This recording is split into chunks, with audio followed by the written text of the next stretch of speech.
Canada, the country I was born and grew up in, is not the country I remember.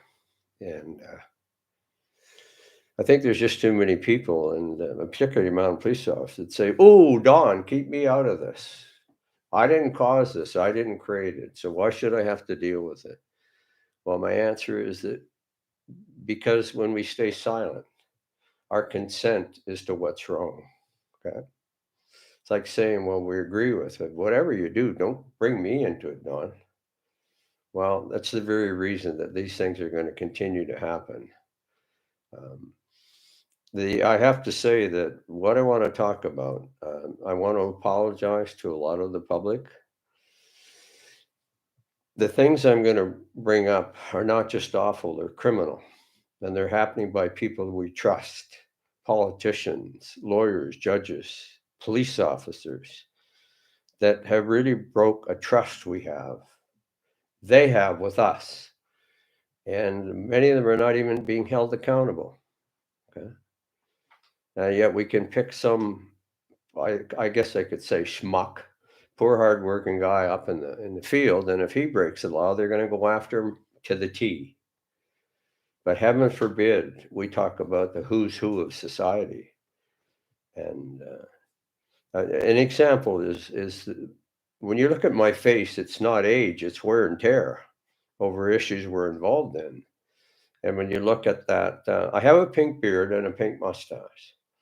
And I used to do literacy in two different schools in Salmon Arm. And I found out how bad it was in school for children that were being bullied. This is an anti bullying beard for children. It's supposed to be more of a hot pink, but I have black hair underneath on my face that grows. It's a natural thing. I have hair that's a little gray. So when you put hot pink on, it comes up kind of a harsh pink. Well, isn't bullying harsh? It's kind of how I sum it up. But we talk about it, but we're doing nothing about it. And I promised these children that I would wear this until bullying stopped. So I'll be cremated in it. Um, because of it, I have been called an effing faggot. I quit counting at 49. And that's who we are as a society. And there's older people men in suits, that lean into me and say, "What you do, Don? Have breakfast down there at the wrong time of the month?" And when I straighten up, I just say, "No, it's an anti bullying for your grandchildren." They turn a bigger red than my face is. And that's who we have in our society. We have people, we do nothing preparatory in this country. So, in other words, we know things are going to happen, but we do nothing preventive to stop it. And BC is a perfect example. I think most provinces are. I'm not picking one province over the other. It's happening in all of them. And it's going to continue to happen until we do something about it.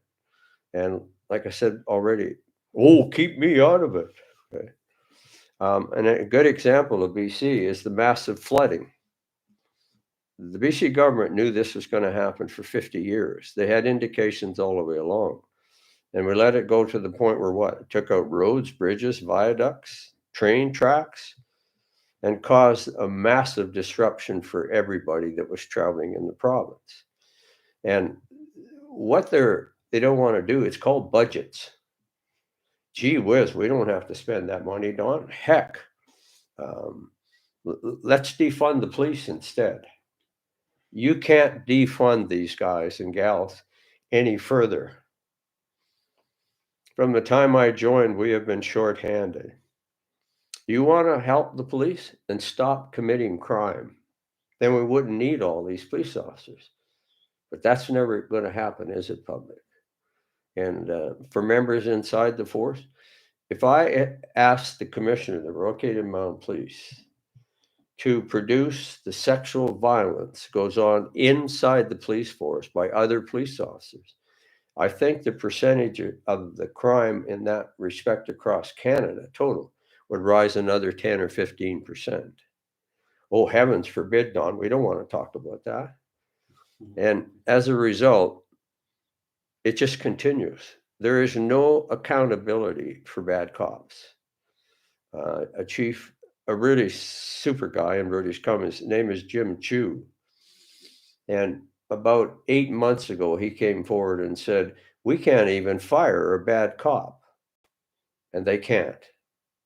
BC fired anywhere between 9 and 15 police officers because of bad conduct.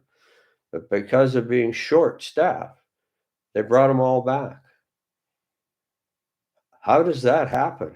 Yeah. It happens because they're police officers. And I don't want to go after you, the public, and call you out for, I think some of you don't know what's going on, but a lot of you do.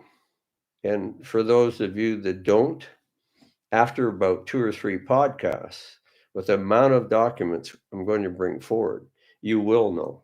And now I'm going to go after you because you're going to do nothing about it either.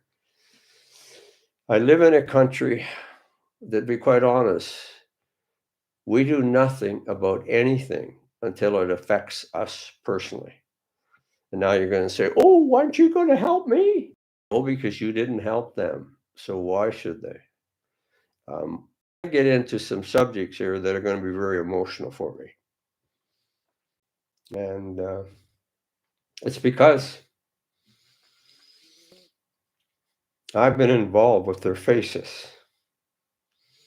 Children that have been brutalized by people we trusted. And you don't have to handle the bodies, people. Police officers do. And when it involves police officers, they're going to cover it up. So who polices the police? Who polices politicians? Who polices lawyers? Who polices judges? Who polices the teachers? Until we have some level of honesty within ourselves. So in other words, if I don't have the capacity to be honest with myself, I will not be honest with you. And I just finished a 4-day divorce in British Columbia, 4 days when nobody else got on that docket. And that divorce is all about money. I had a super judge who was really fair. And I know that she runs her court with decency and honesty. But at the same time, she's part of a system that's broken. Now, the fact that I know she runs a good courtroom, what about the one she knows that doesn't? Does that lady have an obligation to step up and say, well, I'd like to change this? But it's no different than a police officer. Your career's over if you're going to do that. It's done. Okay. I can say to the public right now, which people say to me, well, Don, I know a good cop. Really? Ask him if he's got more or she's got more than 2 years of service. Then they know exactly what's going on. And in any type of organization, in order to get along, you have to go along. So with reference to a moral compass, we don't have one. Our technology is replaced every 2, 3, 4 days, and our moral compass went that way, the other way. So if I had to describe, and I do not say all police officers, all politicians, all judges. I don't. But just far too many of them are. And who's holding them accountable? No one. The mounted police could change if they change within themselves. So they're never going to do it public. During my service and up to now, the mounted police have had 36 to 41 years of studies, of doing research, but they put none of it in play. So nothing is going to happen. And I'm going to be forthright with you on all this. And if you don't want the truth public, turn this podcast off. And I hope someday I get to meet, sit down and talk with you. And if you don't want the truth, don't ask me the question. I can't help you by hiding things I know. Okay? My mother would say, son, if you can't help someone, don't hurt them. That's a pretty nice way to live, isn't it? My dad had said twice, my dad was a returned veteran of the Second World War. My twin brother and I and my sister and two others had my dad for roughly 14 years. And then he died as a police officer over a horrendous crime that happened that he couldn't deal with because the two lads in my high school got off. But he had gone through a war. If, like my mother said, if I can't help you, I'm not going to hurt you. And if I don't have all the answers. Hell, I don't even have the right questions, but I'm prepared to help you. But I can't help you if you don't want to help yourself. I have 3 books. I have added another one about 2 years ago in my life. And the first one is the good book. It's called the Bible. And if you don't care for it, then use the word God in good orderly direction. Or God, go on drinking. Or God, man's best friend spelled backwards. Whatever works, use it. Don't let somebody else tell you. Start making decisions in your own life. And on the divorce, I'm going to do my best not to jump in and out. My life didn't happen in a chronological order, and I don't think it's going to come out this way. My friends say, Don, if anybody can lose somebody, you do. You jump back and forth so fast. I think it's because I've lived this. And I'm having a hard time with knowing what's happening to different people, yet we don't want to help them. And if there will be young police officers say, oh, that old fart doesn't even know what he's talking about. Well, I'm 81 years of age, and I'm still quite active, healthy. There's some old injuries from when I was in service that are starting to crawl up on me. I have a slow-growing cancer. And understanding of my own body, when you're under stress, everything that's inside is going to grow more. So am I supposed to hide? Is everything out there supposed to happen to everybody else, but not me? That's not the way it works. I've been told 3 different times in my life that I could keep my legs, but I will never use them again. I spent 7.5 months on a striker bed and told I would never get out of that bed. And if you want to see how you go when you're 30 years of age and that happens to you, you sleep all day and then at nighttime you lay awake all night wallowing in your own self-pity until somebody that's worse off than you are starts to talk to you. And that's what helps us. The second book that has been really instrumental in bringing me about to face my own issues, and I guess I could insert this. I'm not afraid to tell you, public, who I am. Why are you afraid to tell me who you are?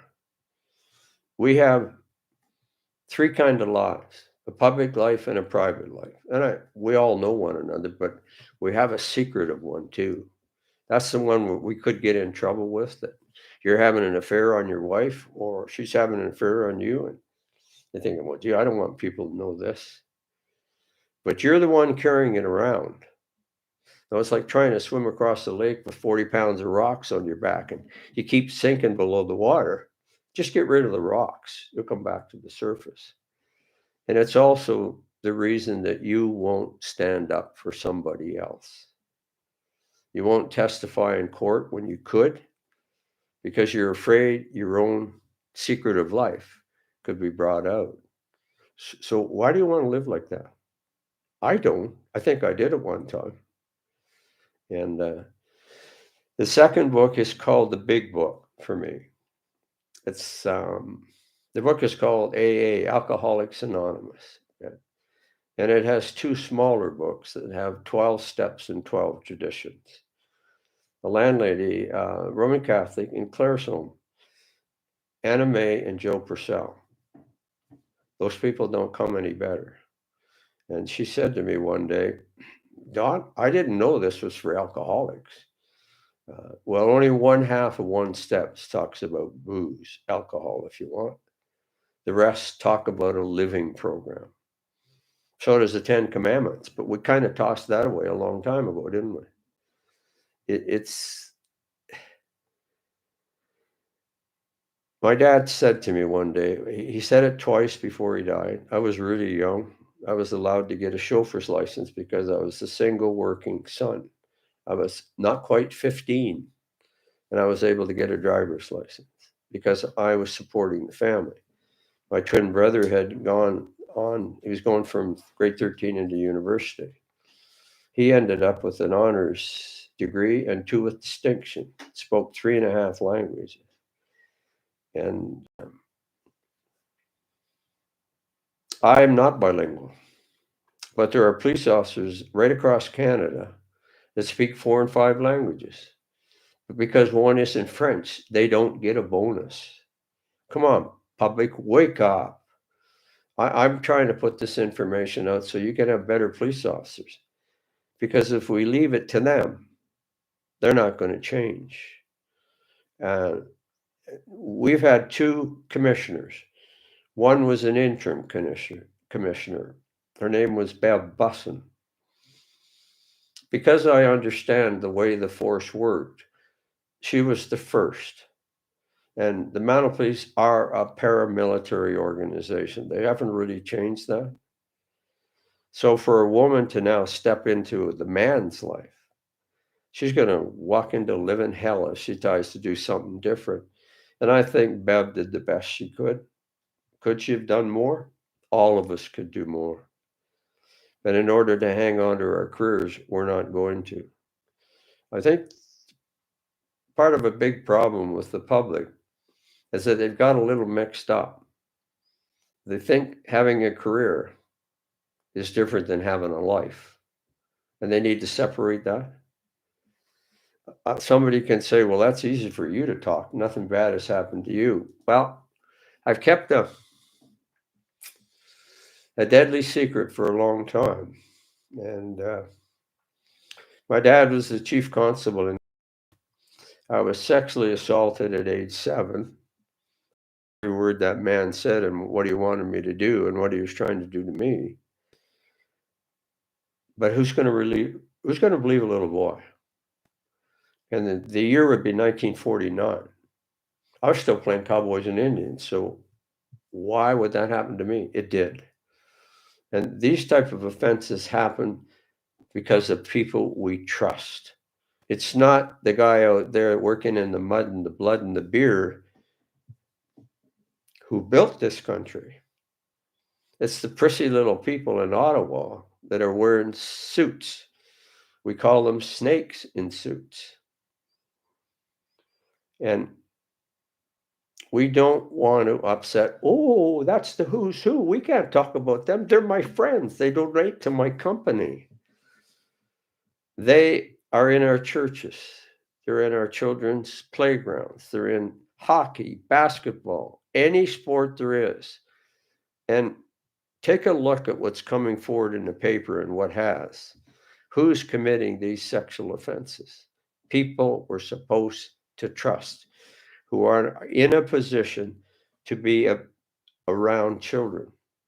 And look how long these offenses occur. And when, excuse me, sorry, when we attempt to really meter out real justice, oh, gee, let's not be too hard on them, okay? Oh, come on, don't give them that much time. If we had a few more people that were being sentenced to a good sentence, it would be a deterrent for people that are going to try it. But we don't have that. And we have too many bleeding hearts. But they're not going to do anything, again, as I've already said, until it happens to them. So Canada is a beautiful country. Most of us had never even traveled to the corners that are there. Billy Carrington has a song. I really like it. It's Currington. You have to see the video to appreciate it. And he said, God is great, beer is good, and people are crazy. And people in this country are crazy. Do I call them dumb or stupid? No, I don't believe we have many of those. But we have a lot of Canadians that are doing dumb and stupid things. There's a difference. I do not want to be exempt from anything that someone else has to comply with. I have never asked for that, and I never wanted. There's several issues coming up in my life that I don't believe there's such a thing in this country as freedom of speech. You have to push for it, you have to earn it. And with the stroke of a pen, what freedoms we have can be taken away. And that's called a charter. And now we have to go back, hire a lawyer at a great cost to get it back. We already have it. Why was it taken away? Well, we can't have that old fossil talking about these things. We got to try and shut them up. And they have tried.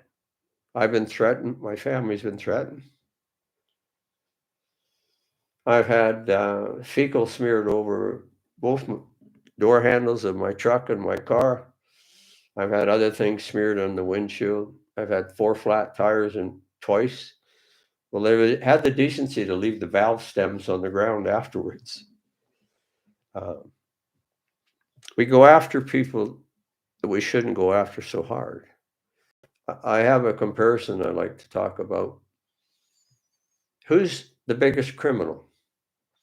A father that steals a loaf of bread to feed his children? Or a businessman that has excessive money that can't get it and sell it at 5 times the cost? I live in a society right now that people in British Columbia that are making $100,000 can't get into a home, and the landlord wants to raise the rent, so he's got an excuse why he put you out. Who's controlling this? Realtors know all about it. Are they doing anything? Of course not. They're making good money. And I think what's sad is that we have lost the capacity to care about others. And as a boy, I remember a community raised me up. So if I was out, we had sirens that go off at 9 o'clock at night. You had to be in the house. And if you were coming down the street and they'd say, "That's Don's boy. Now, Don, you get home." Okay. We don't do that anymore. And I don't feel, like I say, the majority of sexual acts are happening down where recidivists are, Skid Row drunks. They're happening where people are that we trust. They're like chameleons. They can get away with it. All you got to do is look at the paper, read the paper. And I'm in possession of probably 4,000 documents, I'd say minimal. And I'm happy now that I have the equipment I have because they're stored up in the air. Prior to that, I had to have storage areas because I was afraid that if I lost them, I couldn't talk about any of this. And I think the mounted police in particular are hoping that I don't have other copies. I have all kinds of copies. It's a sad thing for me to say that I don't trust the police. But I didn't say all of them. But the ones that are trying to be good, either they go along and they become part of it. I think we like to say, well, there's a few rotten apples. No, there's a hell of a lot more. And like, I don't believe in the F word. It's not going to come out of my mouth. I'm really upset when I see a child holding it up because you adults want to do it. Let your children be children. We have children that are becoming parents before they've had a chance to be children. So I'm really tired of hearing people say to me, well, they're resilient, Don. They bounce back. They can handle it. Why? You think they're miniature adults? They don't handle it. And the ugliest thing that's going on right now, to me, is divorce, custody, access. It is really the legal destruction of the family. The court case I had, I don't want to talk in detail because I've requested the transcript because you need to hear what went on in that courtroom. And I've been advised because I've requested the transcript. It was 4 days. And again, we had an exceptional judge. But that transcript is going to cost me $10,000. Now, why would I want it? Because I can give you what happened under oath. And you can say, well, this guy isn't BSing. He's really telling the truth. And if I didn't have a little extra money, which I hard earned, and I just got some release so I can go on and do different things. And so in about 2 months, I will have that. And there will be probably 2 or 3 podcasts dealing strictly with divorce, custody, and access. Right now, I could say mom can pick up the children and murder them different ways. Dad can do the same. And the mentality is, well, if I can't have them, nobody can have them. And when you hire a divorce lawyer, that's exactly what's going to start happening. And so what are we doing about this? I'm encouraging people to make decisions in their own lives. In my insurance office right here in Macomb, Alberta, they got a book application for joint divorce. Cost $49.90. And my second wife, I wondered why she was representing herself because for pretty close to 5 years, she's had a lawyer. And we had agreed on a joint divorce application. And somewhere in about 2.5 months, things happened, but she went behind my back to talk to a lawyer. And shortly later, I found some documents in the house that says re-consultation Donald Malcolm Dukes Matheson. I didn't go in there, but it was a bill to her. And I just said, why? I never got an explanation. I think if we'd have sat down and talked about it, it would have been much different. We both discussed that.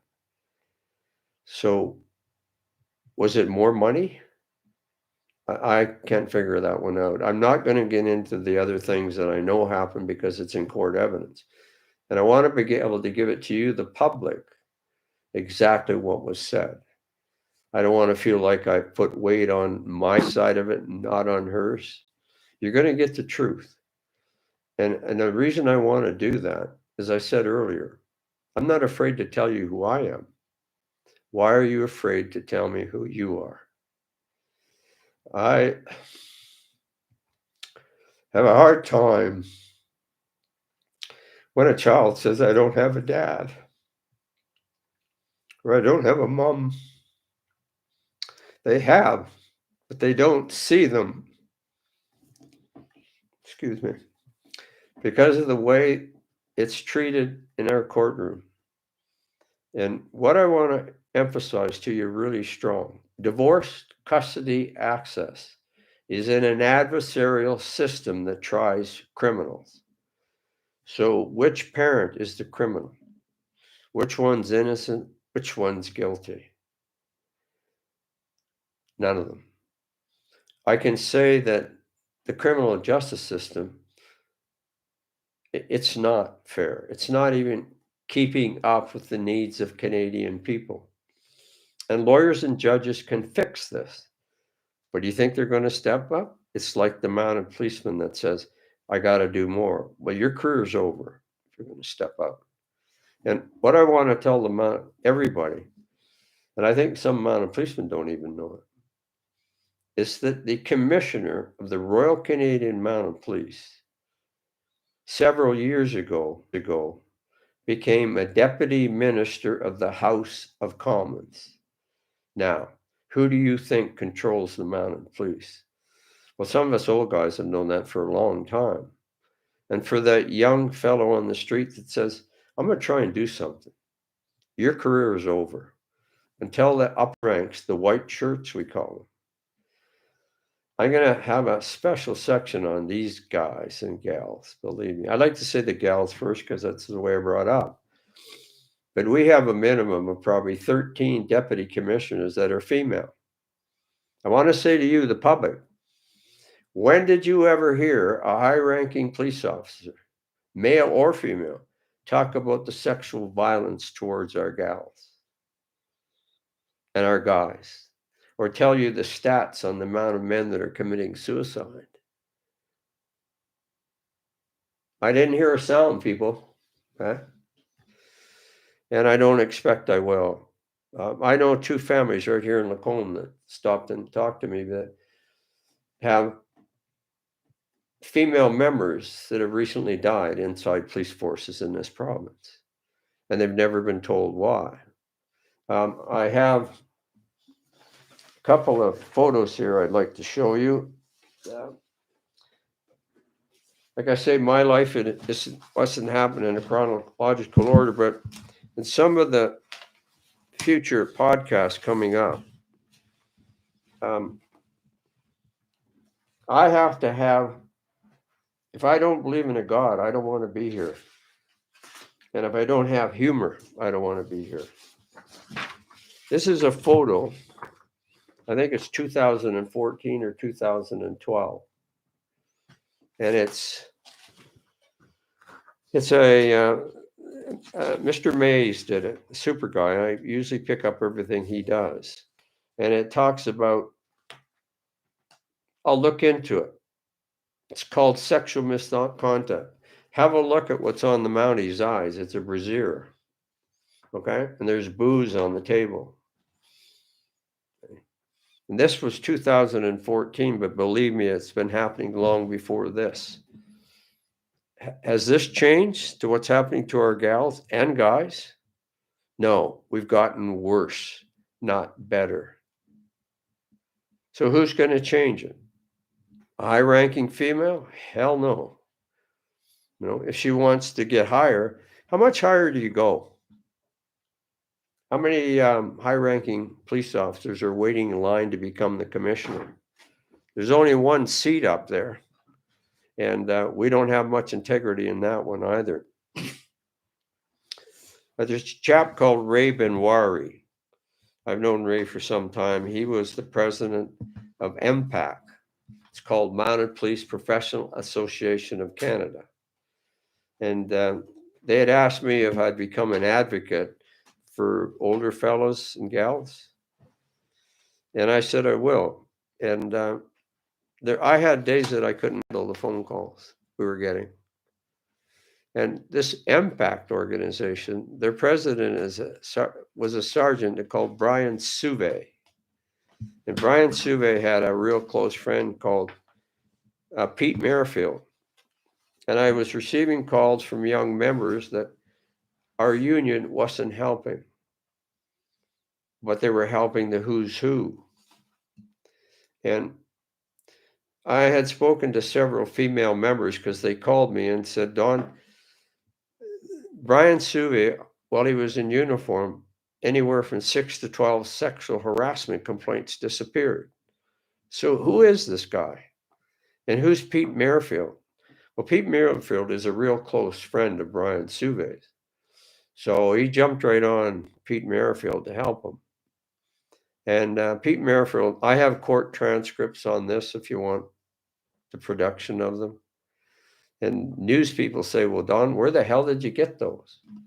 My answer will always be the same place you could have. They're there for public access, but you were told to leave it alone. Okay? I have a hard time trusting news people anymore, but some of them are in the same position as others.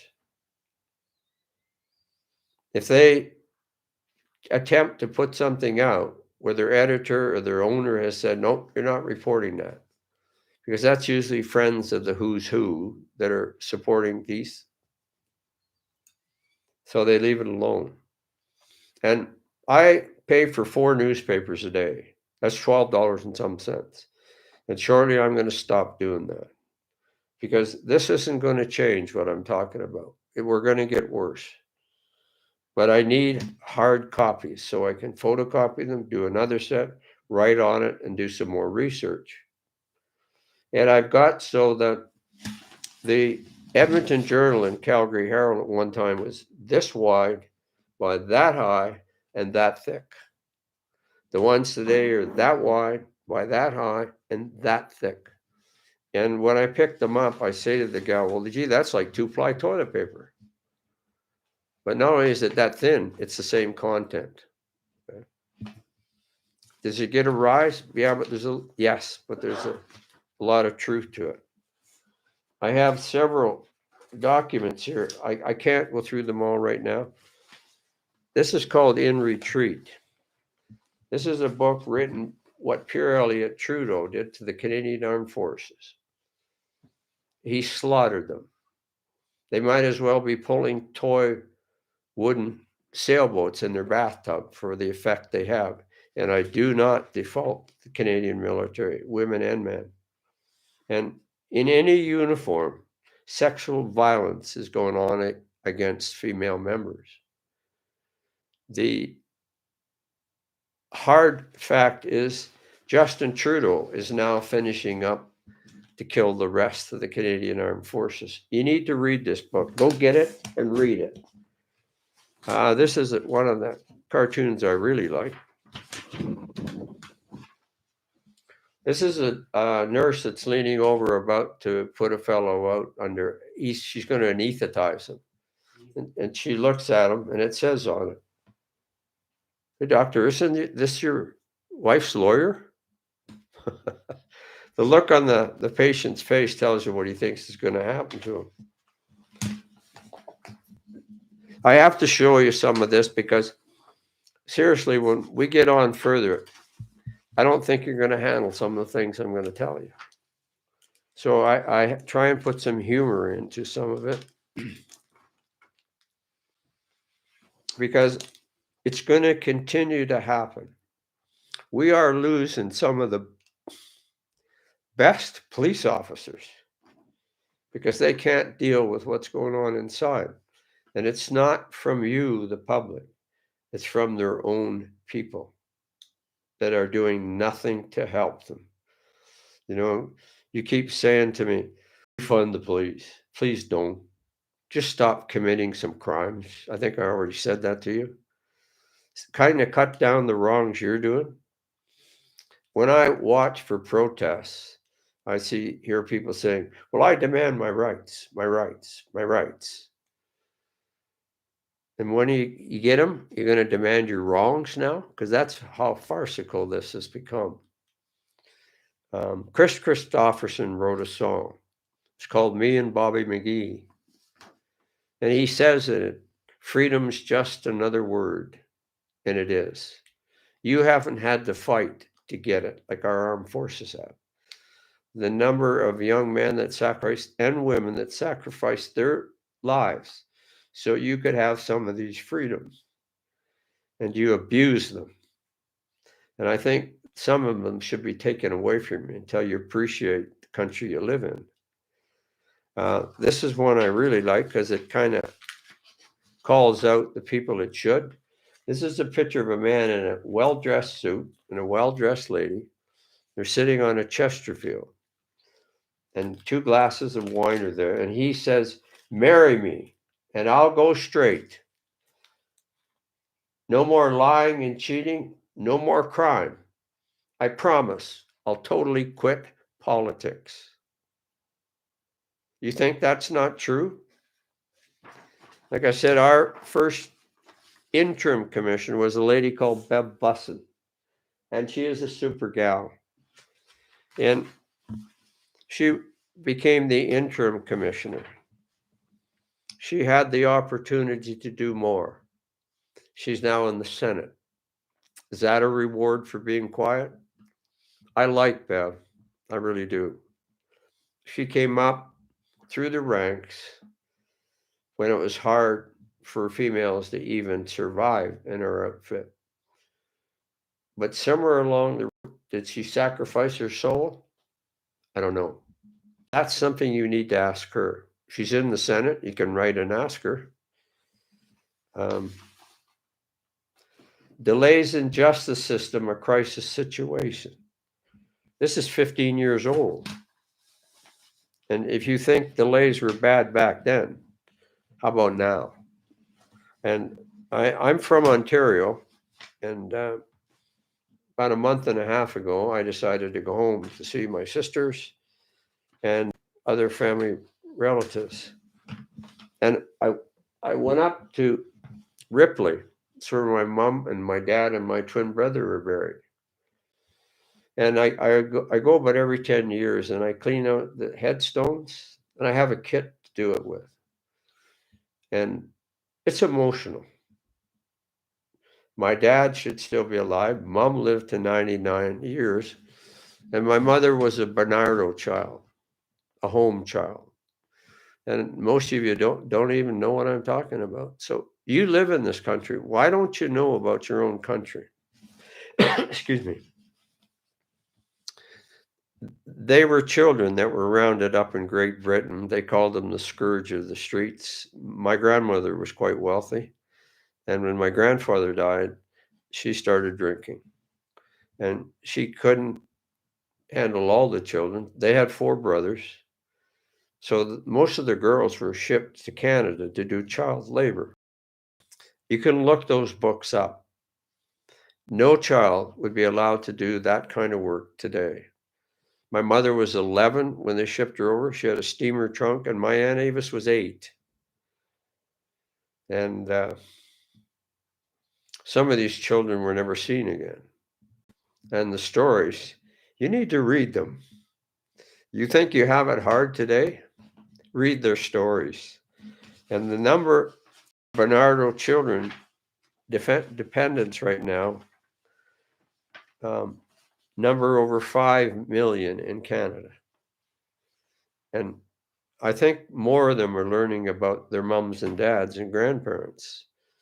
But the majority of them, and you people, you don't know a damn thing about them.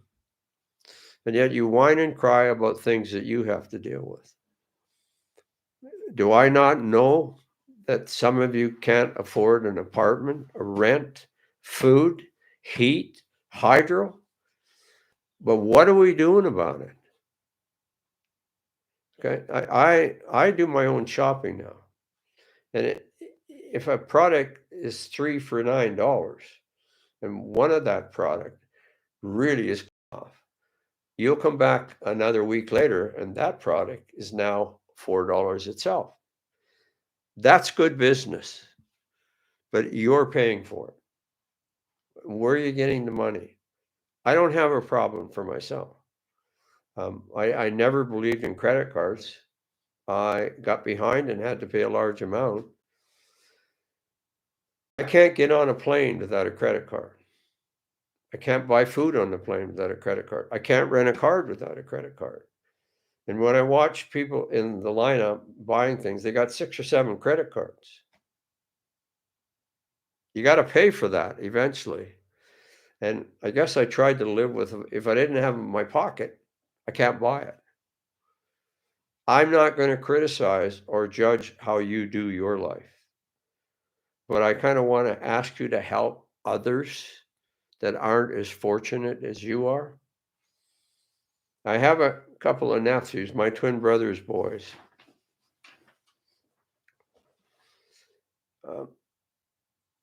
At age 7, I was molested.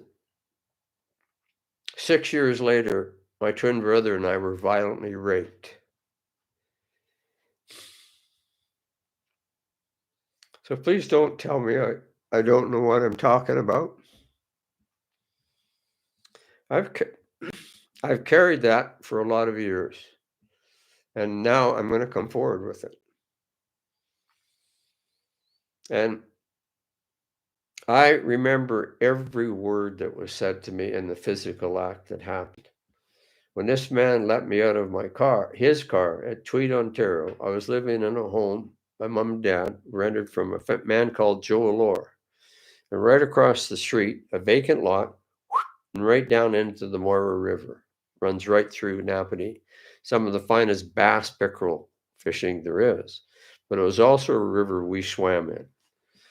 And when I got out of that vehicle, a Polish lady that does laundry for a lot of people, including Mom when Mom was working.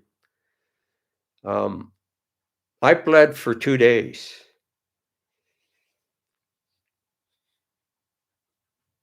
But didn't understand what happened. So again, don't try and tell me I don't know what I'm talking about. Anyways, what I was trying to do was to get into the river because this hurt and I didn't know why it hurt so bad. So I got into the river. I had my clothes on, whatever I came from this man's house on Stucco Lake. And my twin brother, I know, had been sexually and raped by this man a couple of other times. And that man's name is Jack Vance. His son is Jonathan Vance. You remember this guy? The guy we just drummed out of the Canadian military in charge? The apple didn't fall too far from the tree, did it?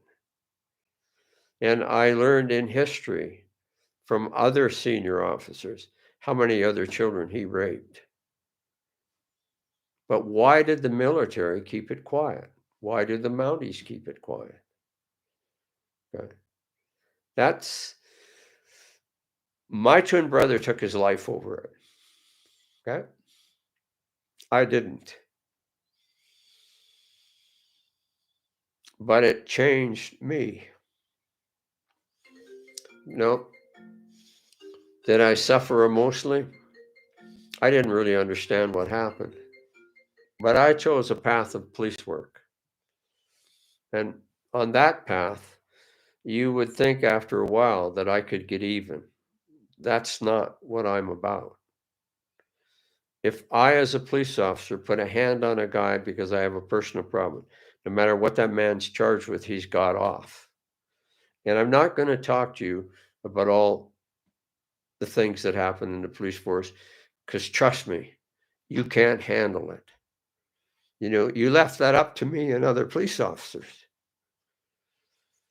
But you don't want to know about it. And until you do, you might be able to help the Mounties change or other police forces. And as I say to you, the Royal Canadian Mounted Police is the national police force. But we have over 300 other police forces in Canada. I said 300. And I think if you read the paper, you're going to realize that what's happening in the Mounted Police is happening in those police forces. And what are we doing about it? Oh, just hire a lawyer. I mean, this guy's got a silver spoon in his mouth. He's not going to have you say what happens. He's going to tell you what to say. And you're going to say, that's not what I told you. He doesn't care about you. He cares about the dollar that's there. So I have a card that if you want to know a little bit about me, is go up on a website called wakeupcanada.info. And on that card, you will see DMD Don Matheson, former RCMP officer. I need these up close. Website wakeupcanada.info. Email dmd.matheson16@gmail.com. Facebook, Wake Up Canada. Phone 250-515-1060. The other side of that card, when it came down to lawyers, it said bottom feeders, blood-sucking leeches. Well, they pretty much are, but not all of them. So the line I use now is lawyers, the only people that profit from divorce, custody, and access. And what's been added to the card is no more non-disclosure agreements. They're called NDAs. So it doesn't matter whether it's a male policeman or female. It's predominantly happening to female police officers. If they decide to come forward, which they do, And believe me, it is not easy for a female police officer to come forward in the society I live in, and especially within the police forces of the Canadian military. We've been hiding sexual violence for years. And to add worse onto their stories, when they investigated these gals, some of the men that committed the offenses against them brought the documents for them to have to sign. So not only do we hurt them once, we repeat it over and over, and they have to go before male people that know what happened and did cause it. Underneath that line, it says on NDAs, real name gag orders used to cover up truth, not expose it. And what my shirt says is justice for 7,000 female police officers. And it says all lives matter, we all bleed red. I have shirts that say politically incorrect with an attitude. Well, politicians don't like that one, but it's true. I also have all lives matter, we all bleed red. And the other church say our children have only one childhood. And the rest you know by what's on the website. And will I back that up? You bet I will. This is a good example of where we're at. This was old, 2010. So you get how far back it was? Sex cop still on payroll. Suspended Mountie Trent Richards still receiving full pay, at least $265,000 so far, since he was suspended and later ordered to resign for having on-duty sex with women he met on the internet. He is one of 16 BC Mounties on paid suspension for alleged misconduct. We have members that are pensioning out on this kind of thing. 12 years of it. You're paying for it, public. And right now, excuse me, we are at close to $4 billion in paying out sexual violence suits against men, mostly women that just want to do their job.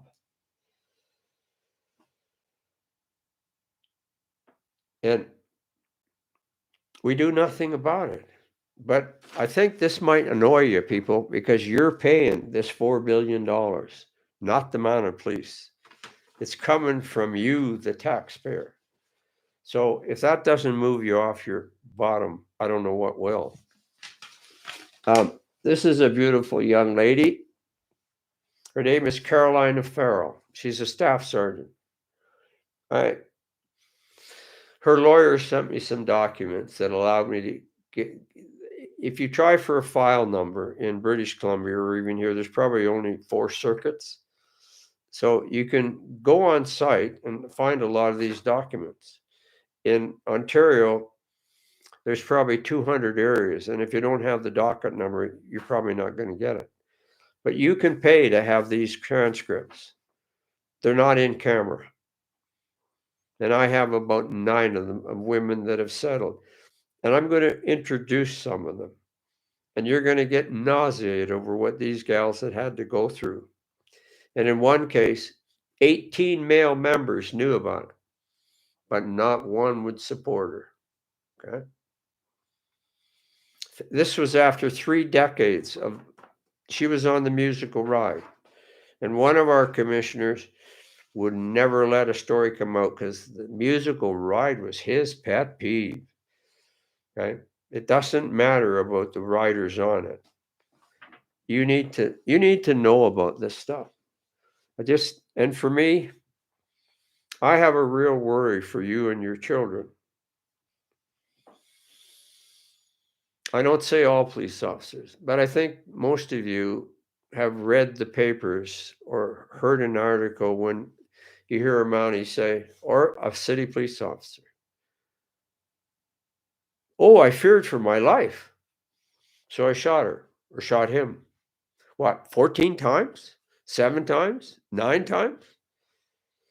These guys have crossed pistols and crossed rifles, and some of them have crowns, which means perfect scores or close. I wore them as well.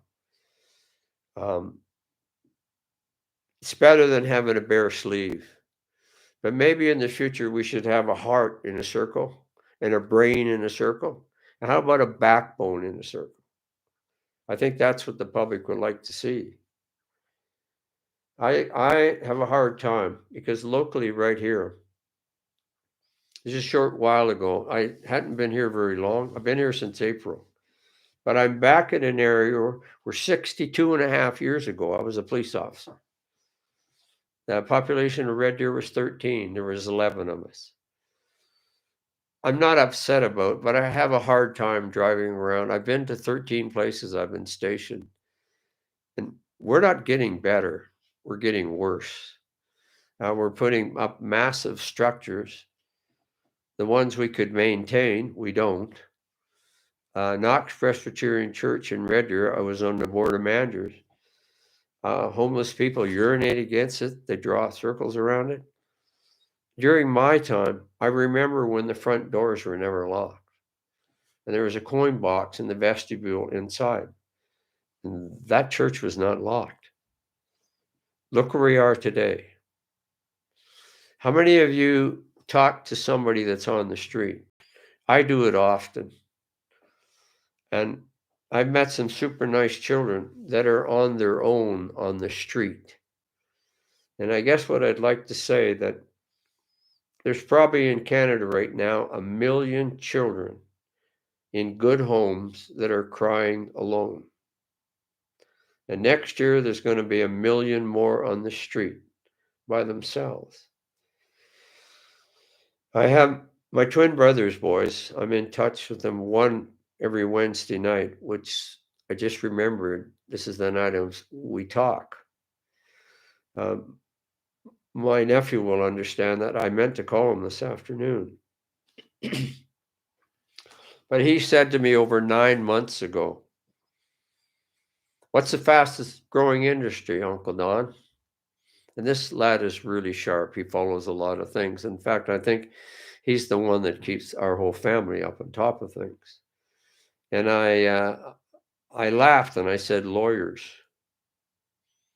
And he said, "No, Uncle Don, food banks." And the food banks on the island are now needing 50% more than a year ago. That is a sad commentary on us as a society. Most of these things are happening because we, society, are doing nothing about it. Oh, keep me out of it, whatever you do. Well, we can't keep doing this. I live in Lacombe on a street. The home I'm in belongs to my son. A good lad, a really good lad. And he didn't have the best upbringing either. And I have 2 grandchildren that when the oldest one walks by my house, which is usually every day, and I'm cheering at sports now. On my farm, I had a gorgeous farm, but I didn't have that happening in my life. And do I miss it? Not now, because I'm doing it. And a real reward, I don't fault seniors that go to coffee and they do it every day. Some of the richest rewards we have is just watch a grandchild with a grandfather. And the number of children that are in school that don't have that. You could get cleared to do reading, literacy for those children. And you would add a real dimension to their lives, but they'll add a big one to yours too. So why don't we do it? I am not going to sit around for the rest of my life. I'm just a little too active. I've been blessed with not being dead. I'm not supposed to be here. Several times I shouldn't be here.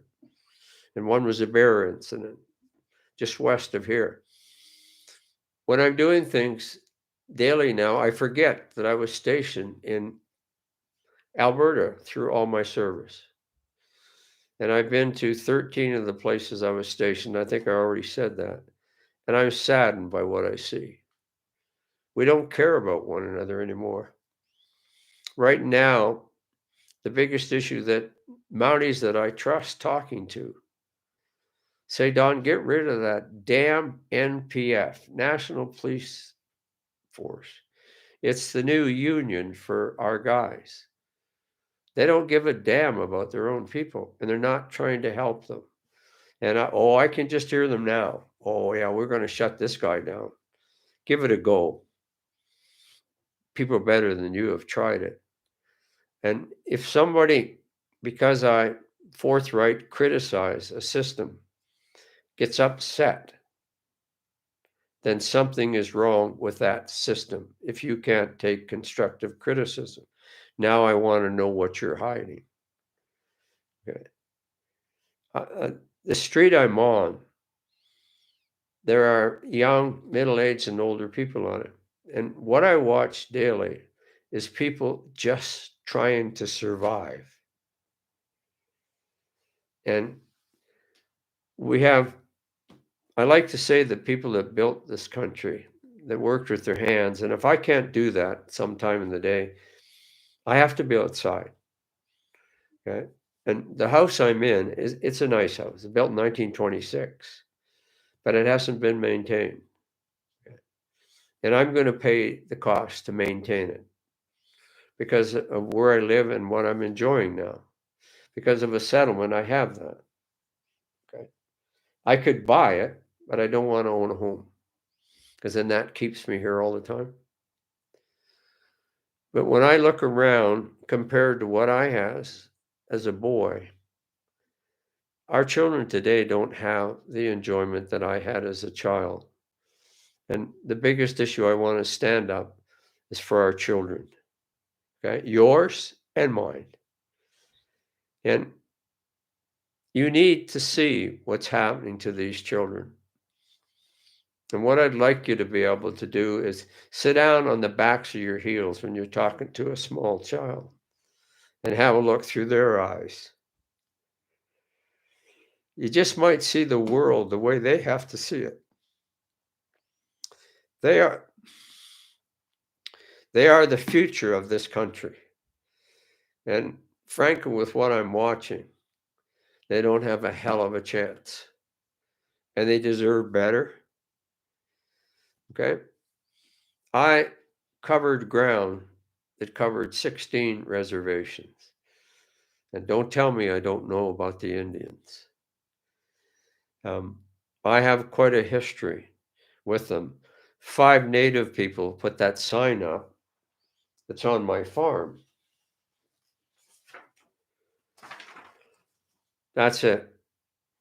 Okay. And because there was a bylaw said that they said it was too big. Political people said, you know why they want it down, Don. Okay.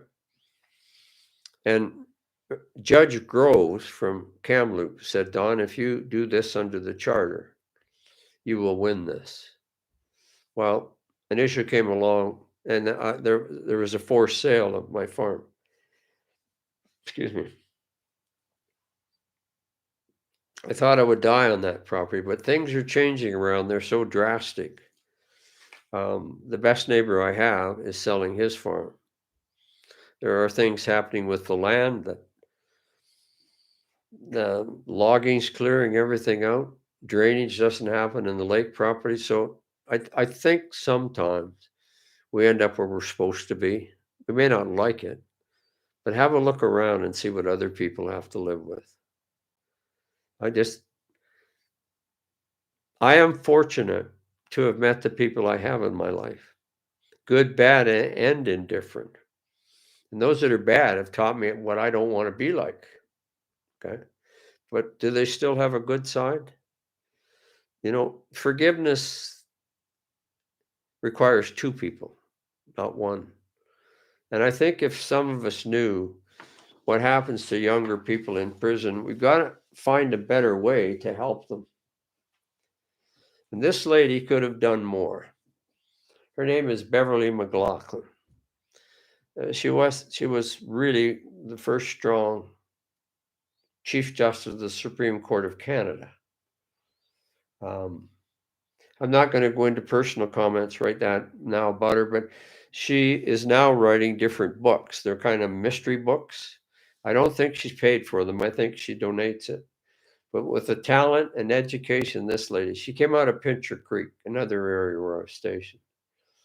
She could write a book about what's wrong with our justice system. Why doesn't she? Why do you have to find out how bad it is only when you have to use it? And that's the worst time to have to find out. Because I'm going to say to you right now, it's not a question of justice in Canada anymore. It's how much justice you can afford. And a good example would be my second wife. When she decided to drop the joint divorce, I wondered why she had her lawyer wasn't in court the 4 days we just finished, Sam and Arm. And again, I'm not going to go into the details until I have that were said. I have a pretty good idea. I have a half decent memory. Sometimes I wish I didn't have. And she had got, like, they were demanding. I was being hounded to get a lawyer. And for that is they can't deal with someone that won't go along with the system. I didn't crowd it, I didn't corrupt it. They already had. But I wouldn't concede to what they wanted me to do if I was will do that. I don't call lawyers what I said in the first card. I call them surfers. They're looking for the next biggest wave and they're going to ride it right out to the end. And Patricia, my second wife, I'm now legally divorced. It took 5.5 years and it was about money. But in all honesty, there was 30 good years in that marriage. It wasn't all bad. And when you bring a lawyer in, forget about the niceties. They're going to pit you against the other person. We just forget about things that really were good. And she had to say, because I was questioning why she doesn't have one. And her people, plus judges, said, Mr. Matheson, you need to get a lawyer. And I said to one judge, why is it complicated? Why is telling the truth complicated? Well, you're not going to get an answer. Anyway, she got a bill for $61,000. And in order to finish the 4 days in court, Kylie Wallman from Nixon and Wenger and Vernon wanted another $50,000. Yet right here in Lacombe, you can get a kit for $49.90 to do it yourselves. So try and care about each other enough. Stop hurting the children, please. They have only one childhood. Please don't deny dad or mom visitation.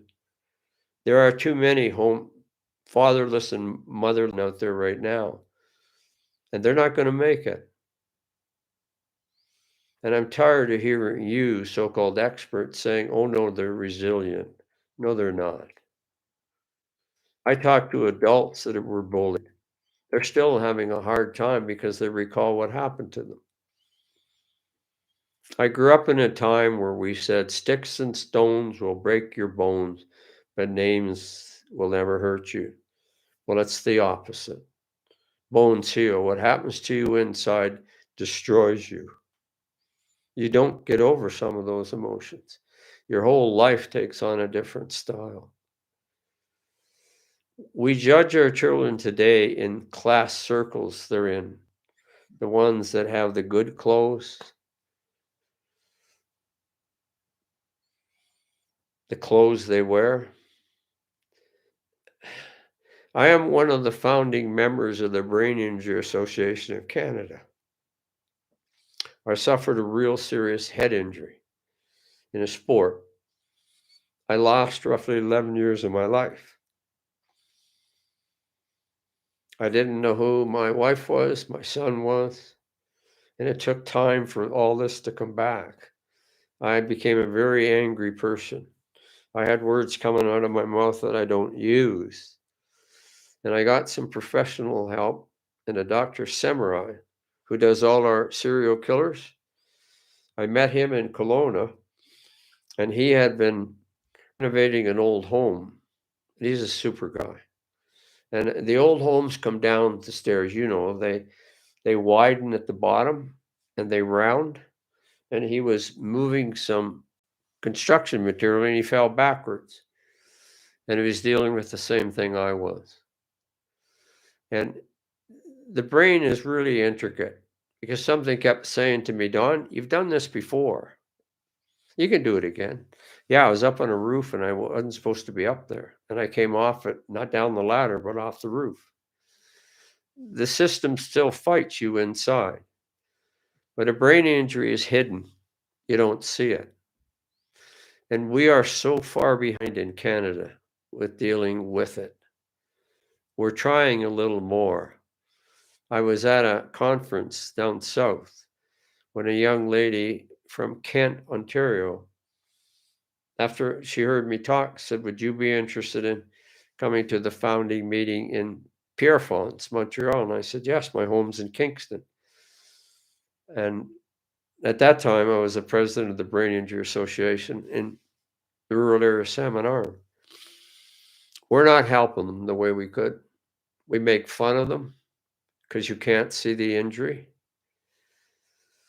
I had a Crown prosecutor, this young girl, a beautiful young girl. She was only 15. She had the body of a 30-year-old woman. She had Down syndrome. This happened right here in Red Deer. I keep forgetting most of my police work was in this area. And this Crown prosecutor said, well, she's a mongoloid. That's the closest I've ever closed this up and wanted to punch a man in the face. Anyways, he refused to prosecute it. And there were two of us involved in the investigation. I was the senior guy at the time. So we decided to go talk to the mother because the mother didn't understand why they weren't proceeding. And we were sitting talking to her. She was a car fanatic. This gal could describe any car that was being reconstructed.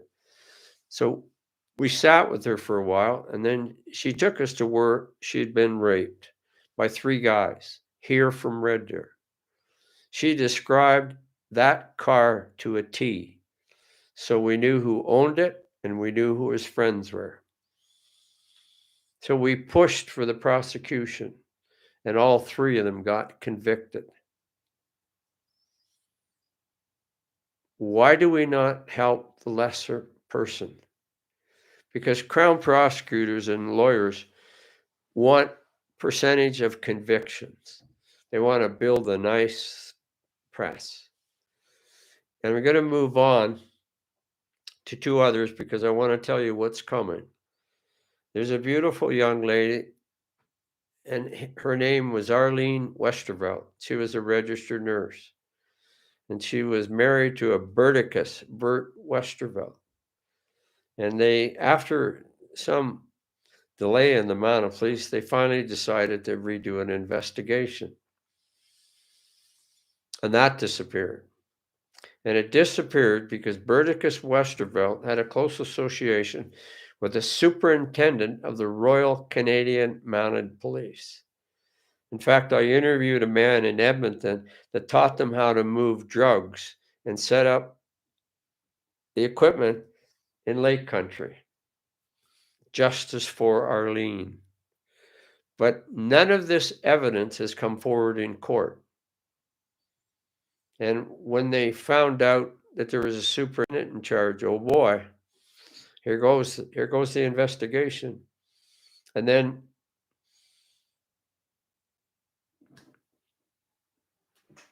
the coroner's office decided to cover it up. And then the Crown prosecutors decided to cover it up. I had made an application as a civilian because of my knowledge of some of the police work and what I can do as a civilian. So I laid 5 criminal charges to the people that covered it up. One of them was the Deputy Commissioner of the Royal Canadian Mounted Police in British Columbia, Dwayne MacDonald. The other one was, surprise, surprise, the Premier, David Eby, who was the Attorney General at the time that knew all about this. The other one was Peter Duke, the Deputy Attorney General. And I asked for an outside police force to investigate it. Never got it.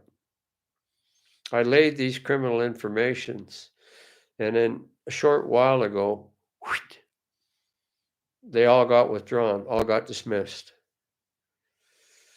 I had requested a transcript, and when it's in camera, the news people can't be there, and if they are, they can't talk about it. It's worse than Houdini being in a safe with chains around him. I will produce that document that I have, and the judge I had to go before to get it. And everybody said, "You're not getting it, Don." I got it. I will be charged with a contempt of court if I produce that file I have. I had never planned this, but sometime in the new year, I'm going public with this document. It shows how bad this was covered up. In all my service and my civilian life, I have never seen something this bad and at the levels it was at get covered up. Do I want to do time? I don't think I'm going to do a lot because they're going to have to justify it. Excuse me. And in order to have something in camera, it has to be the protection of children, either sex issues, sex trafficking. We have to protect these children. The second one is undercover police officers that a public trial would expose who they are. So their lives are at risk. And the third one is the secrecy, integrity of our federal government. None of those things applied to this case. So how did it get put in camera? And I will be going public on this a little later, because a young lady died. No, she was murdered. Arlene Westervelt. And some mounted police officers have gotten off scot-free. And I have all the documents I need to lay another prosecution. There's no limitation of time on these charges. There's no limitation of time on rape. 20 years from now, it can be laid. And you're seeing old cases where this is happening. But when it involves people up here, it's gone. Well, it hasn't gone. There's an old guy called Don Matheson that is going to let this go. If our members want to cover up crimes involving them, that's bad enough. But when you want to cause problems for civilians, and I'm around, it's not going by. I have an obligation to stand up to this. On my next podcast, I'm going to play a tape. It's 8.5 minutes. And it was at an AGM, annual general meeting of the Mounted Police Veterans Association in Salmon Arm, British Columbia. There were over 65 members in attendance. And I had decided I can't stay quiet on this stuff anymore. So I spoke to our vets. I partially broke down during it. But you're going to hear that tape. And you're going to find out our Veterans Association are doing nothing about this. They don't have a career to protect, but they're going to protect the image of an outfit that doesn't have one anymore. For a long time, the Royal Canadian Mounted Police of today are riding on the iconic history of the Northwest Mounted Police. How much longer are we going to do that? I'm not knocking all members. We have so many dedicated female and police officers that are trying to do the best they can with where they're at. And most of them are not going to be allowed to do it. You need to know the pressure they're under in working to protect you, the public. But you don't give a damn because it hasn't affected you. And I want to protect these gals and the guys. If you were to ask the commissioner of the Royal Canadian Mounted Police, how many women have been sexually violated or raped by other members? Not vaginally, but anally. Well, we don't keep track. How many members have committed suicide that have massive PTSD? Well, we don't keep track of that. You damn right they do. But they're not going to let you have it. So what I'm going to give you permission to ask for my entire police file. We call it a jacket, whatever you want to. I give you permission, any one of you out there, to ask, and you have my approval to get my entire history. Good luck with that, because I can't even get it. Because what's on my file is things that they tried to cover up. You need to understand the system that is hurting the police officers that are trying to help you. But you don't give a damn.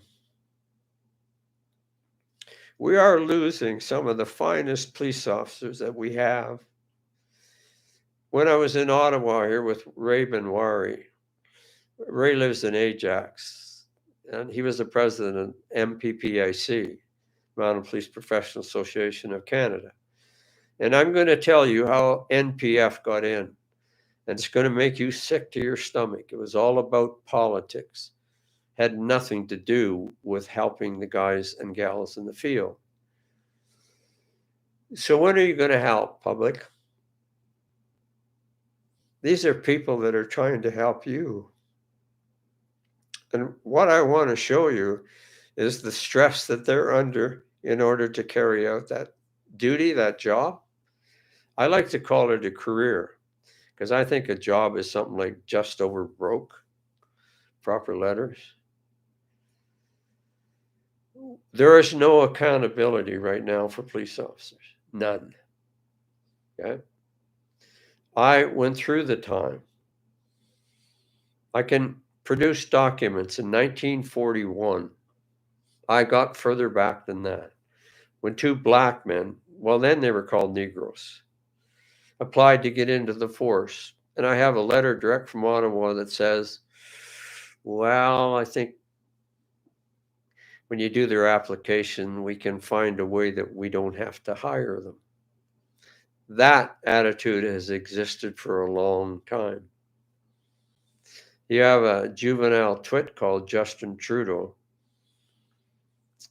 And I'm hoping that Pierre Poilievre, or who's ever in opposition, stops. That ship he's in is already sunk.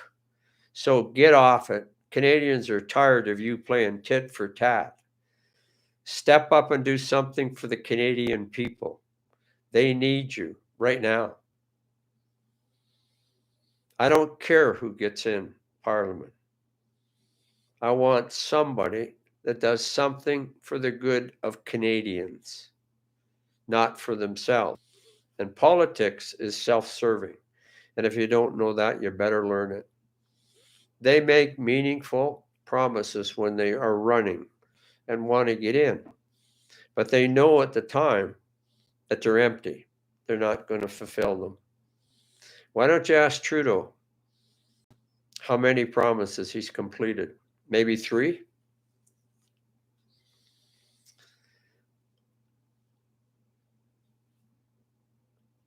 I'm just asking you to find out what's really going on, and I'm going to do my best to tell you. I'm not just going to tell you, I'm going to produce the documents. They're going to make you sick. Do we have a good court system? No, I think I've already touched on that. We have one. It's the best we've got right now, but it's not good enough. It's not helping the needs of Canadians.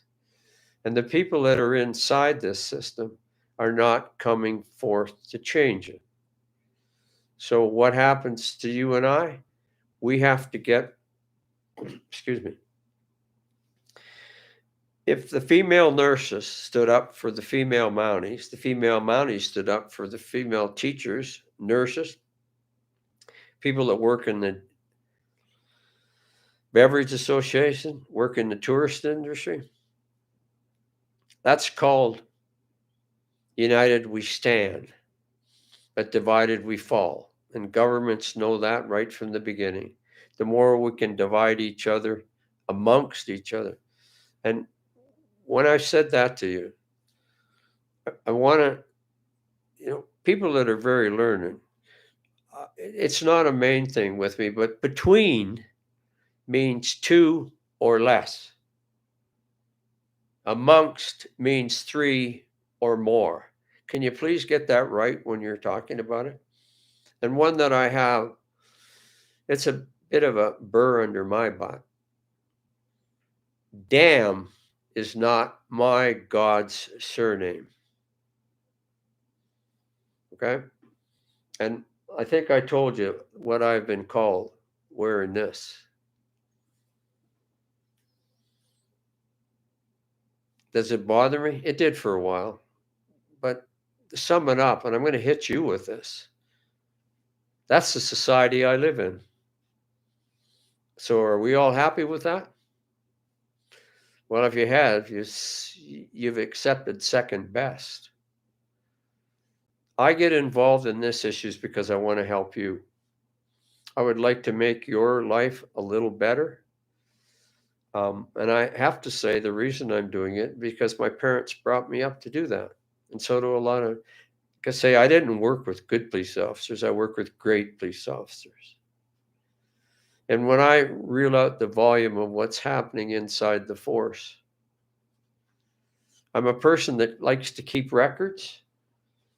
I am missing a photo of Arlene Westervelt. It's in boxes in my house here. I thought it was with these two. And Arlene Westervelt was found in 30 feet of water, 30 feet off the shore. And the dive team, 2 members, said, it's really lucky because her clothes caught on some of the rocks. Because just a short ways away, she was in a 400-foot drop. Verticus Westervelt had a depth finder. But the Mounted Police don't want to talk about the evidence. They want it to disappear. Well, it's not going to disappear. And if I have to do time for whatever number of days to bring the documents I now have, I kind of breach a trust in camera. But in camera is something somebody decides, and it doesn't qualify in her trial. And there are 24 witnesses can attest to the violence that Bert Westervelt does. But all of a sudden, whoosh, it all disappeared. A document that I filed with 74 pages on it with these witnesses just disappeared. It didn't come from the Crown. It came from the organized crime unit of the Royal Canadian Mounted Police. Why are they covering it up? I like to think that you people don't know about all this. And for the female high-ranking officers, we just went through a time, it was called a pandemic. And honestly, it had nothing to do with the pandemic. It's how we didn't deal with it. And I can remember being on an airplane years ago with Air Canada, and there was a sign up in front of the seat ahead of me, and it says, "No smoking beyond this point." Who told to smoke that? That smoke went right through the aircraft. That smoke went right through the international airport in Toronto when you had to follow red arrows if you were smoking. Somebody forgot to tell the smoke that it couldn't go around there. That's how the stupidity of stopping people. If the research had been there, I complied with it. I'm old. I can get a chest cold. I don't want to put a mask on because now I'm breathing my own breath. That's going to make me sick. But we didn't know the truth, and we acted on it. We stopped people from going to church. We stopped ministers from giving the good word. 59,000 seniors died in seniors' homes because of poor ventilation. 59,000. Please remember that. Sons and daughters, grandchildren that had their hands up to the windows. Those people on the other side are seniors. Who's saying anything about this? Our health people got it wrong. Our police had it wrong by enforcing it. But what you don't understand is that when a police officer is given an order, if he defies it, his career's over. But some of them could have stood up. I think the word is hold the line. And the trucking convoy we had, when 3 or 4 women are talking with a high-pitched voice, they don't mean it. But if they're talking all together, my head injury still comes back sometimes. And I don't take medication. I just leave the room. Walk about 10 feet outside, and it's gone. I was on medication for a long time, and I didn't even know who the hell I was. And I finally said, why am I taking this? Well, that's because what your doctor doles out. I have 2 of the finest doctors looking after me for my health, or maybe I wouldn't be here. So I like to think I'm here for a reason. I think God has a purpose for all of us. So I want to say to you, the public, why are you here? And what is your purpose? To hide, to cover up, to say, keep me out of it? Doesn't involve me, Don. The next time you think it doesn't, get back down on the back of your heels.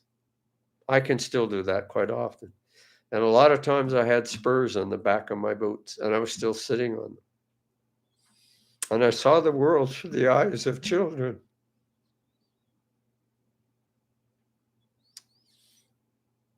And what do they have?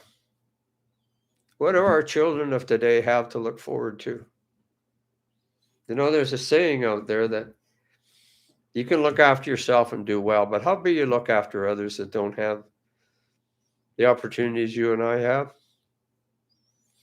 You know, it's nice to be important, but it's more important to be nice. When I started getting involved in uniform, it was around I saw the change coming in the force around 1968. And by 1969, we had NCOs that could give you every letter and number on a piece of paper in our office. But they didn't know how to handle personnel. And all the way along, it's gotten worse, not better. We get people that are promoted that should never be promoted. Our federal government says, well, we got equal number of women and men. That's not the standard I want to see. If we have 39 natives that pass the exams and they're the best qualified, then I want them in that position. If there's 22 gay people, I want them in that position. That's not the way we promote in the mounted police. And as I said, I'm going to let you know what the hell is going on in our police forces.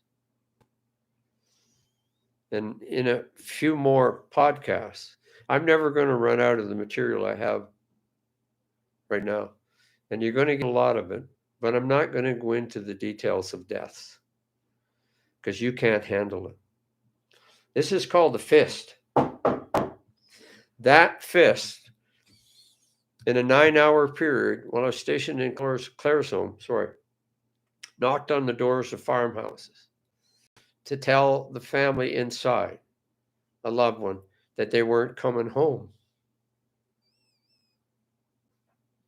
Have you done that? No, you haven't. Do you have empathy for the people that are in that home? You don't know them, so you don't care. That's where I live today in the society. As I said, I'm quite a happy guy. I love fishing, and I know that my God does not deduct from my life the hours I spend fishing.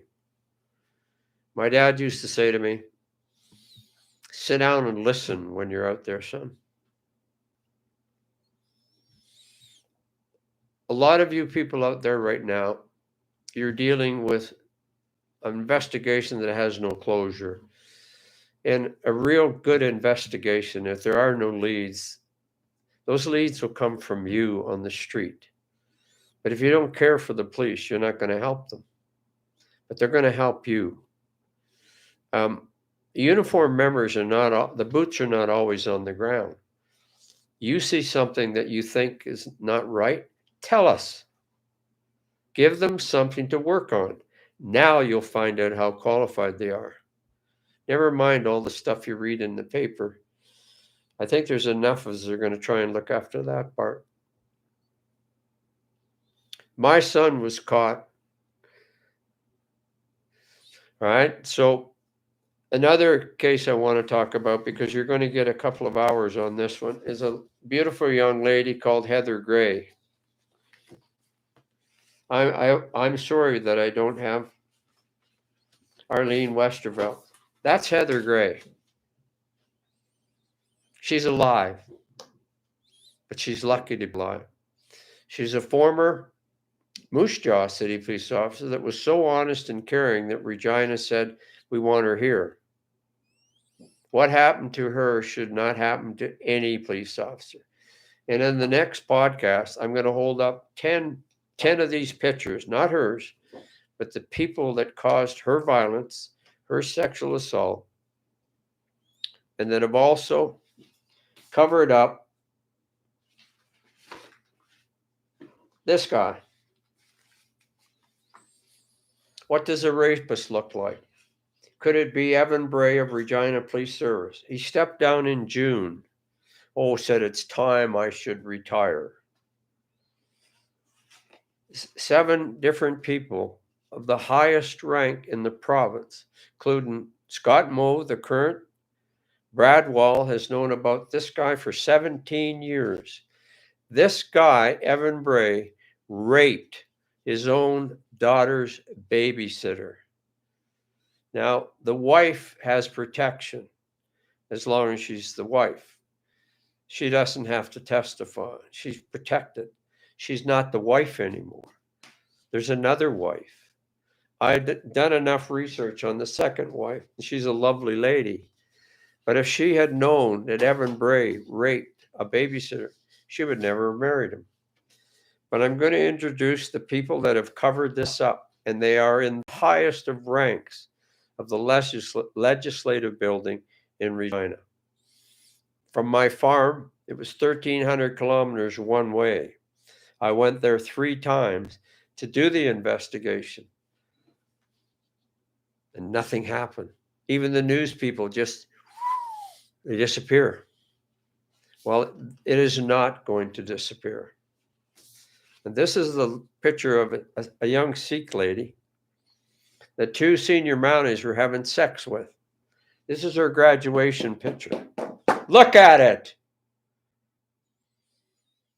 And they both were having sex with her. And she approached them because she was pregnant, but she didn't know it was a tubal ligation. So it wasn't going to come. She took her life last year. There was one flash in the paper, and then it's been hidden. When is she going to get justice? When is her family going to get justice? This is only the touch of the bucket. There's volumes of this. And I'm going to produce these photographs. And if you don't want to talk about it, I'm going to start calling you out. And again, why are you here? What is your purpose? Timeline. Ricky, timeline. We're about an hour and 45 into it. 25? An hour and 45. That's what we've had already? Yeah. So what I want to say to you people, some of the other stories I will break because they involve small children. They involve high political people. And I'm not going to let these guys walk away. Okay? I have a purpose. Okay? Like my dad said to me, all saints have a past, all sinners have a future. But spare me the criticism of those who have never been caught. And I don't want to see any good female police leave, because I'm telling you, we're losing some of the best police officers we have. And on my trip to Ottawa with Ray Bernard, we confronted the force. It took us an hour and some minutes to get a white shirt to come down and talk to us. And she said to me, "Oh, I love your shirt. It's one of the ones I have on." Because other people were standing there, I will not call her out. That's shaming someone. But if she'd been by herself, I would have said, "So what are you doing about it?" They're doing nothing. And they're going to continue to do nothing. And our new commissioner, well, he's the commissioner for a 2-year term, but he's been in the Mounted Police for 37 years. So when you say you have a good police officer, ask him about what he's doing. And the only reason this continues is because good cops are doing nothing about this. Why not? Okay? When next time it's your child that they get shot in Red Deer, 33-year-old young fellow that was having some mental issues. I stepped into this. I'm going to step into another one, because you're getting an answer. Well, it's complicated. Well, the force was necessary. You got one just recent that had, 14 members? Guy with a bow and arrow? And it just came in the Red Deer Advocate. And I'm not going to let this one go, because this is the same answer you're getting for all the deaths of your children. So when do we deal with it? When hold police officers accountable? I want good police officers, and we're not getting them. And on my house that I rent belongs to my son, the sign is above the ones outside. I support the police, but only the good ones. And I'm going to do everything I can to get what's in there causing the problems out. And believe me, I have been threatened. I have been intimidated. But it's nobody that walks up to me and says, "Don, can I talk to you? And here's what I have to say about you." I get an anonymous phone call and a threat. The first two were women. And the third one was a sergeant. And I have some pretty good equipment. And I called him back about 12 minutes later, and he said, "How did you get this number?" And I said, "Do you think you're the only one, Sarge, that has this equipment? Why should a civilian have to have this kind of equipment in his home?" Come on, public, you going to answer me? I would appreciate your input. I don't want to know that you got a ticket. I want to know the deportment of the police officers that stopped you. Too much is happening to you that shouldn't happen. And I want these men and women to hell out of the force. And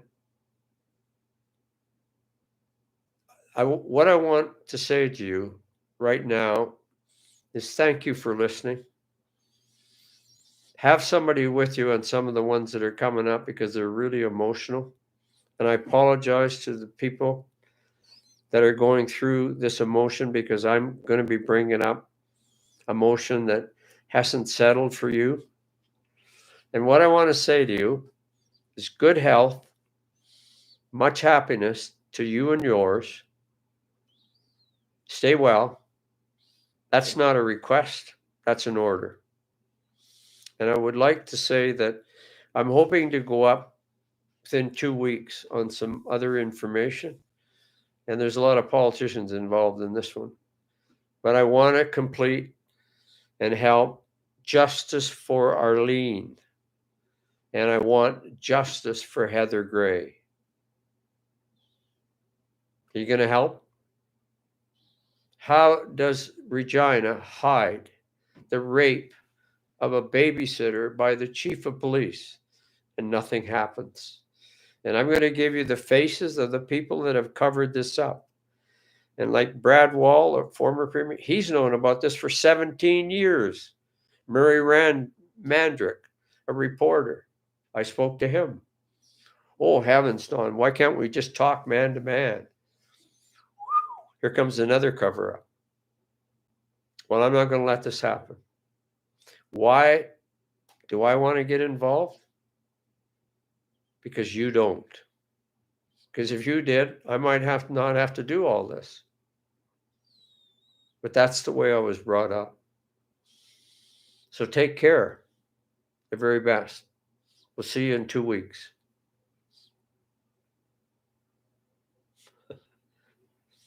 How long did